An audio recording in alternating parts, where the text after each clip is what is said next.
Oiê, tudo certo contigo? Então hoje a gente vai falar sobre oxirredução. Para a gente dar início a esse assunto, a gente vai comparar essas duas correntes aqui. Qual é a diferença entre elas?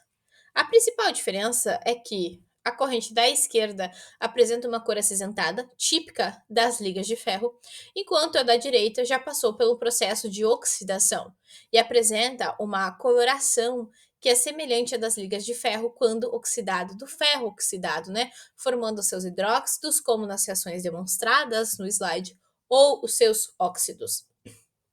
Ou seja, aqui a gente percebe a ocorrência de um processo de oxidação de forma visual, através dessa mudança de cor.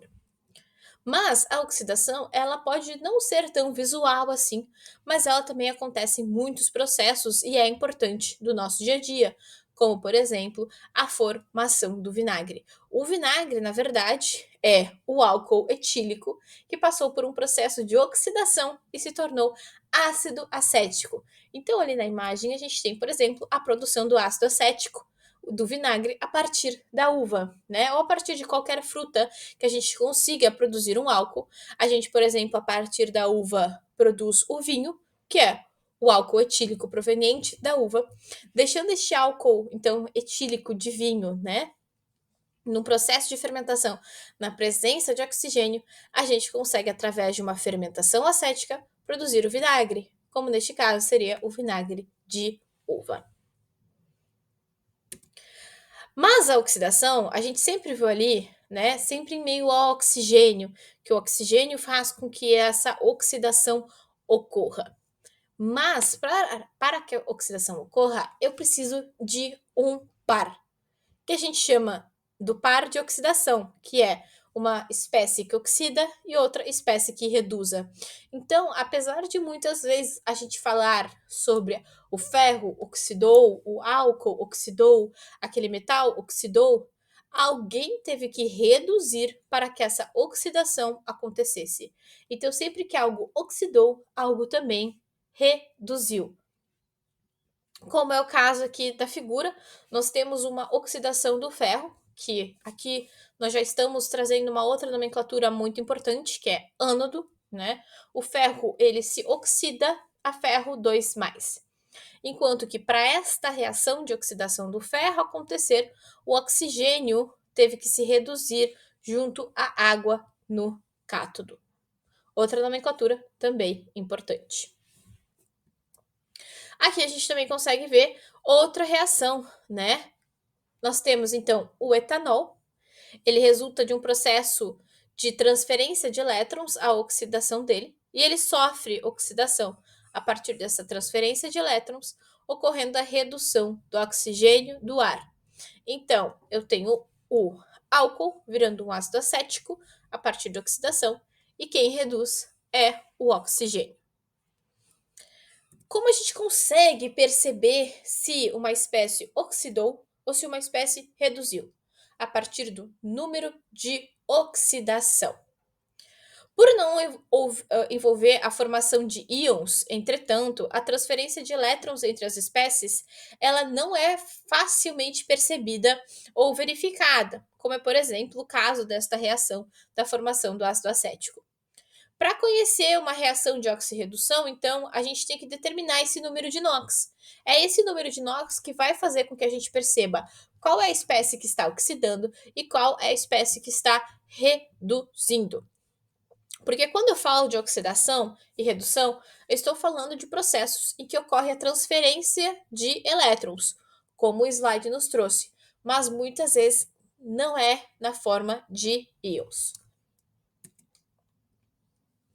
O NOx, então, ou número de oxidação, ele não corresponde à carga elétrica real de um átomo, exceto no caso de íons monoatômicos. Nesse caso, o número de oxidação realmente vai ser igual à carga do íon. Nos demais casos, como dos íons polinucleares ou dos compostos moleculares, a gente vai ter que determinar o NOx. O NOx ele pode ser compreendido como a carga elétrica que esse átomo demonstra, possuindo aquela determinada espécie química do qual ele está participando, que pode ser correspondente à sua contribuição para a carga total da molécula ou íon. Parece meio confuso, né? Mas a gente tem regras que nos ajudam a determinar o número de oxidação, ou NOx. O NOx de cada átomo em uma substância simples é sempre zero. Então, se o carbono, por exemplo, estiver sozinho, é zero. Se o oxigênio, formando o gás oxigênio O2, o NOx é zero. O gás hélio, zero. O gás hidrogênio, zero. O NOx de um íon monatômico é sempre igual à sua própria carga. Então, por exemplo, eu estou falando do íon fluoreto, que é F-. O NOx vai ser 1-. Estou falando do íon iodeto, que também é comum aparecer em reações químicas, né? O NOx vai ser o número do íon. Para facilitar a nossa vida, existem elementos que apresentam NOx fixo em seus compostos, ou seja, o número deles é sempre o mesmo. A soma dos NOx de todos os átomos constituintes de um composto iônico ou molecular é sempre zero. Essas 4 regras aqui são bem importantes para o que a gente vai ver daqui para frente na aula. Aqui, então, a gente tem uma tabela dos NOx constantes. São aqueles elementos que eles vão apresentar sempre o mesmo NOx, o mesmo número de oxidação, que são os metais alcalinos terrosos, a prata, o zinco, o alumínio, o enxofre, os halogênios, o hidrogênio e o oxigênio. O hidrogênio e o oxigênio, eles têm algumas exceções, mas dentro das suas exceções, eles sempre vão ter o mesmo número de NOx. O oxigênio, na maioria das substâncias compostas, ele vai ser -2. E em peróxidos, -1. Em superóxidos, -1,5. E em fluoretos, +2 ou +1. Mas comumente, quando cai nas provas, a gente está falando da maioria dos compostos, que o oxigênio é -2, ou em peróxidos, que ele é -1. O hidrogênio também, né? Quando ligado a metais vai ser +1, quando ligados a metais vai ser -1. Agora eu vou mostrar para vocês um pouco na prática como funciona a determinação do NOx. Por exemplo, aqui nós temos o tetrassódio pirofosfato. Lembra que uma das regras do NOx é que a substância tem NOx zero, né? Essa substância aqui, ela não está demonstrando ter carga. Eu não estou falando de um íon. Eu estou falando de uma substância que o NOx total dela é zero. Pela nossa constante de NOx, a gente sabe que o sódio é um que sempre se mantém constante, como +1. O oxigênio, neste caso, está formando um óxido, que é sempre NOx -2. O único que eu teria que determinar seria o do fósforo. E tá aí o pulo do gato. Como eu faço para determinar isso? Eu vou fazer o quê? Eu vou me perguntar, qual é o NOx do fósforo nessa situação, visto que ele não é constante? Eu sei que o sódio é +1 e eu tenho 4 sódios.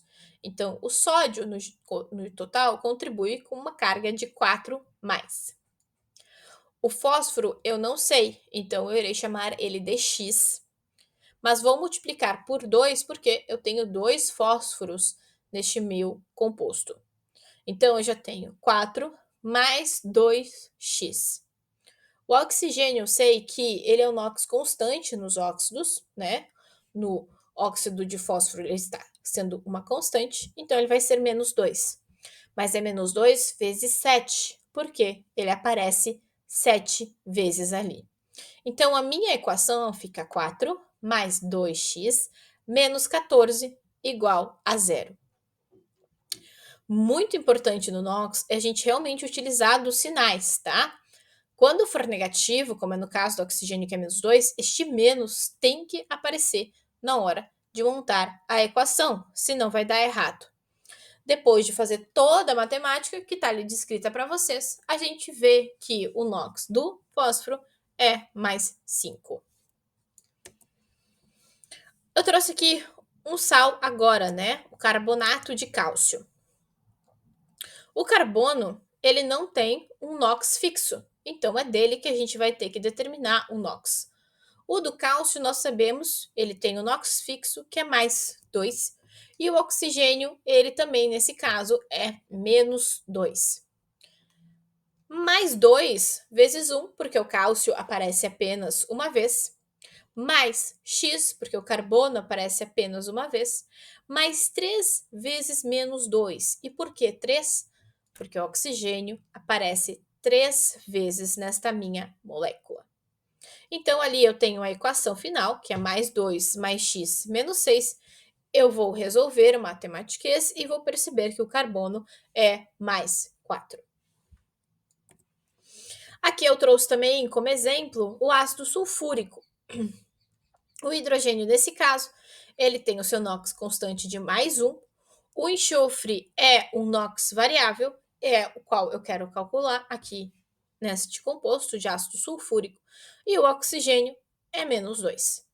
Novamente, eu vou fazer mais 1 do hidrogênio vezes 2, porque eu tenho 2 hidrogênios, mais o X do enxofre, eu tenho apenas 1, mais 4 vezes menos 2, porque o oxigênio aparece 4 vezes ali. Fazendo todo o matematiquês, eu chego à solução de que o NOx do enxofre é mais 6.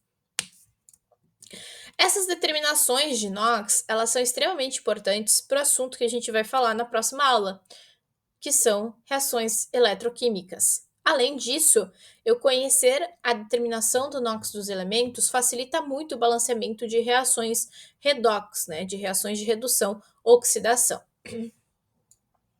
Aqui, então, são dois exemplos também, com outros dois sais, o carbonato de sódio e o dicromato de potássio, que vocês podem fazer em casa, podem parar a aula aqui e tentar resolver esses dois carinhas e comparar com o resultado que está aqui no slide. Aqui eu trouxe outro caso para vocês de determinação do NOx, que são agora não mais de moléculas ou substâncias em que a carga é zero, mas sim de substâncias em que eu estou falando de íons compostos. Então agora a minha equação, percebam que ela não vai ser mais igual a zero, tá? A minha equação ela não vai ser mais igual a zero. Ela vai ser igual ao quê? Ela vai ser igual à carga do meu íon. No caso do permanganato, a minha equação fica igual a menos 1, porque é a carga do íon composto. E no caso da amônia, fica igual a mais 1, porque é a carga deste íon composto. Usando dessa informação e usando dos elementos que ali são constantes, eu consigo chegar aos resultados dos meus elementos. Beleza? Agora, a gente vai falar um pouquinho da onde essa questão de NOx ela é utilizada, que é nas reações de oxirredução. Os termos usados para determinar os átomos ou íons que participam diretamente de um processo de oxirredução são os seguintes, e eles são bem importantes de serem memorizados, tá? O átomo ou íon que doa elétrons, portanto, ele sofre oxidação, ele é denominado de redutor ou agente redutor, porque ele provoca a redução de um outro átomo ou íon. O átomo ou íon que recebe esses elétrons, portanto, sofre redução e ele é denominado de oxidante ou agente oxidante, porque ele provoca a perda desses elétrons do outro átomo ou íon. Como eu sei quando reduz e como eu sei quando oxida? A partir da variação do número de NOx. Por isso que eu falei que é importante vocês conseguirem visualizar o número de NOx de todas as espécies presentes numa substância. O NOx, quando ele aumenta, o átomo ou íon perdeu elétrons, Porque imagina, o elétron é uma partícula com carga negativa. Então, se eu perco elétrons, eu tendo a ficar mais positivo. Quem perde elétrons sofre oxidação ou é o agente redutor. Por outro lado, quando esse NOx diminui, Se eu estou diminuindo a minha carga, é porque eu estou ganhando elétrons, eu estou ganhando partículas negativas. Então, quem ganha elétrons sofre redução ou é o agente oxidante. Toda reação de oxirredução, ela pode ser relacionada a uma transferência de elétrons entre os átomos e os íons das substâncias reagentes, conforme pode ser observado nessa reação aqui entre o zinco metálico e uma solução de íons cobre 2+. O zinco, então, como ele é metálico, ele tem NOx zero, e o cobre ele vai ter como NOx o próprio valor do íon, que é 2+. Quando essa reação acontece, eu tenho o zinco agora 2+ como produto e o cobre zero como produto. O que aconteceu aqui? O zinco, ele perdeu 2 elétrons, porque ele foi de 0 para +2. Então, o zinco perdeu 2 elétrons. Ele sofreu oxidação. Ele é um agente redutor. E quem ganhou esses 2 elétrons que o zinco perdeu? O cobre. O cobre, então, ele ganha esses 2 elétrons perdidos do zinco, ele sofre o que a gente chama de redução e, portanto, ele é o agente oxidante. Como eu comentei com vocês, em todo o processo de oxirredução, eu sempre tenho que ter o agente redutor, que é aquele que oxida, e o agente oxidante, que é aquele que reduz. Eu sempre tenho que ter este par. Por quê? Se um doa elétrons, o outro tem que receber esses elétrons que foram doados no sistema, tá? O que é produzido há de ser consumido. Então, eu sempre tenho um par, um redutor e um oxidante. Aqui a gente tem como exemplo, então, uma reação balanceada de oxirredução. O número de elétrons ganhos pelo oxidante sempre vai ser igual ao número de elétrons perdidos pelo redutor, que é o que eu falei anteriormente para vocês. A gente consegue visualizar aqui nas duas reações que acontecem para que o ferro ele sofra oxidação. Então, a reação no anodo sempre vai ser uma reação de oxidação. O ferro está indo de ferro 0 para ferro 3+. Como são 2 ferros que estão participando da reação, eu tenho a produção de 6 elétrons no total. Esses 6 elétrons, eles serão consumidos na reação no cátodo. No cátodo sempre acontecem reações de redução. Esses elétrons, então, eles serão consumidos nesta reação de redução que acontece no cátodo, e eu vou ter a formação de 6 hidroxilas. A reação global, que é aquela que a gente demonstra no final, né, que, por exemplo, os elétrons não aparecem porque os elétrons foram produzidos e foram consumidos. Então, eles não aparecem na reação global. A reação global só vão aparecer aquelas espécies que apareceram uma vez no lado dos reagentes ou no lado dos produtos.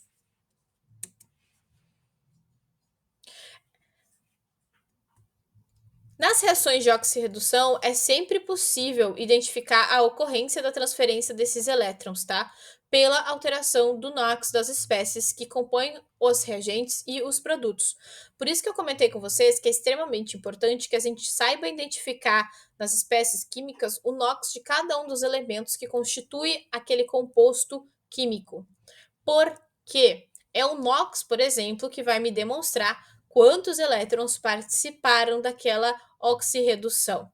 Que nem aqui nos slides, nós temos o óxido de ferro reagindo com monóxido de carbono, formando ferro metálico e dióxido de carbono. O NOx do ferro, que era 3+, ele foi para 0. Então, eu tenho uma diferença de NOx de 3. O NOx do carbono, por outro lado, ele aumentou. No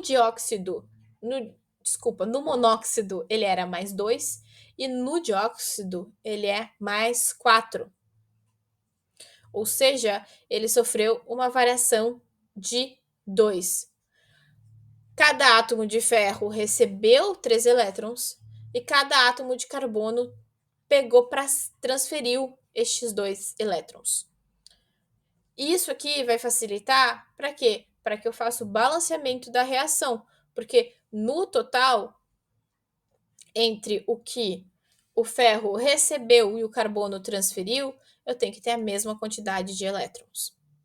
Então, Se atentem muito a essa questão de número de NOx quando eu falo de reações de oxirredução. Se tu ficou com uma dúvida, pega essa reação aqui do exemplo e calcula tu mesmo qual é a quantidade de elétrons que estariam envolvidas aqui. Ou também pode pegar algumas das reações dos outros slides e ir fazendo esse teste. Mas entender e conseguir calcular número de NOx para química é extremamente importante. Na aula de hoje é isso aí. A próxima aula vai ser um dos assuntos mais queridinhos, que é eletroquímica. Tchau!